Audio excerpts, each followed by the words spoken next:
Je suis Li Fei, ministre conseillère à l'ambassade de Chine au Sénégal. Donc encore une fois, merci beaucoup Monsieur le maire pour la confiance accordée à la Chine. Et merci beaucoup pour avoir organisé la cérémonie d'aujourd'hui de remise des attestations de bourse. Et je vous souhaite bon vent dans la coopération avec la ville de Zhoushan pour le grand bénéfice des habitants des deux villes, mais également avec la partie chinoise. Je voudrais également féliciter les jeunes lauréats, les jeunes boursiers pour l'excellent travail qu'ils ont accompli et je leur souhaite un très bon séjour en Chine. Également, je souhaite beaucoup de succès dans leurs études en Chine. Et pour terminer, je voudrais vous assurer la disponibilité de l'ambassade de Chine pour accompagner encore le Sénégal parce que nous avons beaucoup à nous apprendre les uns des autres. Et donc nous sommes vraiment là pour travailler d'arrache-pied pour le renforcement des relations d'amitié, de coopération, des échanges entre la Chine et le Sénégal. Il y a déjà un an,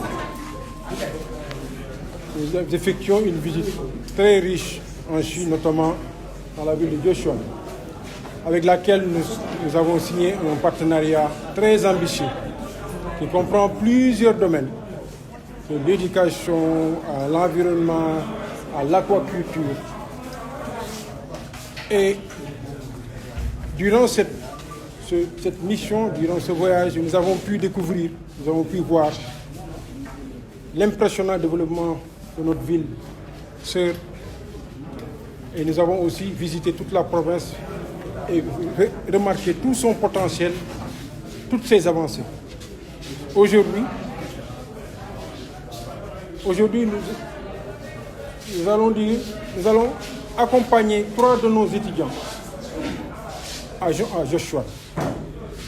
Ça veut dire quoi? Ça veut dire que le premier acte de ce partenariat va concerner l'éducation. Vous comprenez que c'est très pertinent parce que l'éducation est au début à la fin de toute chose. Et nous avons convenu avec notre partenaire Zhoushan de démarrer par l'éducation. Et nous avons arrêté aussi de démarrer par un processus qui nous permet d'envoyer certains de nos enfants, notamment les meilleurs, à l'université océanique de Zhoushan, des Zhejiang. Pourquoi? Je l'ai dit tantôt, cela porte sur l'éducation, mais si vous remarquez les domaines dans lesquels ils vont aller étudier, ce sont des domaines aussi qui sont pleinement identifiés dans la convention, dans le partenariat. Et comment nous avons fait pour choisir ces étudiants? Nous avons suivi un processus rigoureux et transparent. Ce sont des bourses d'excellence de 3 ans qui s'intéressent à des étudiants qui veulent faire le master pendant 3 ans dans une université d'excellence, dans des programmes très novateurs, très solides. Donc, nous avons mis en place une commission et nous avons fait des avis dans la presse et tout le monde a vu, tous les se rappellent. Et nous avons reçu des candidatures. Parmi ces candidatures, 9 ont été présélectionnées par la commission ici, à l'intérieur de la municipalité. Mais la seconde étape fut celle de l'université elle-même. Parce que c'est l'université elle-même qui les a fait un entretien en visioconférence quand ils étaient là, qui les a entendus, qui a regardé leur dossier et qui a sélectionné finalement les 3 parmi ces 9. Donc, ce sont les 3 parmi lesquels Mme Beng est là, Ndeye Marie est là, et aussi M. Diouf sont là. Ce sont les 3 Rufisquois qui ont été bénéficiaires, qui ont de brillants parcours, dont les parents aussi sont beaucoup investis dans l'éducation. Donc aujourd'hui, il s'agissait de signer les accords, parce que, comme on l'a dit, je pense que Mme Lee l'a bien répété, ce sont des ambassadeurs. Au-delà de leur mission d'étudiants, ce sont les vitrines de la ville de Rufisque à Zhoushan.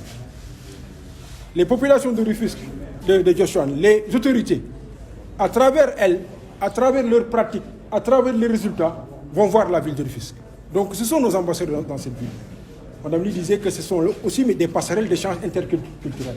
Donc nous sommes convaincus, à partir de ce processus de sélection extrêmement rigoureux, à partir aussi de l'engagement de l'ambassade, l'ambassadeur s'est fait représenter ici par Madame Lee qui est ministre conseillère. Donc, nous sommes convaincus qu'ils seront accompagnés. Et nous sommes convaincus que si nous démarrons bien cette convention par le succès de l'éducation, tous les autres succès s'en suivront. Aujourd'hui, il s'agit de les rencontrer, de les féliciter, de leur montrer la forme d'accompagnement qu'on leur donnera, et aussi de recevoir l'ambassade, de renforcer notre relation avec l'ambassade pour que cette coopération soit un succès. Voilà un peu de quoi il s'agit dans le cadre de cet événement d'aujourd'hui.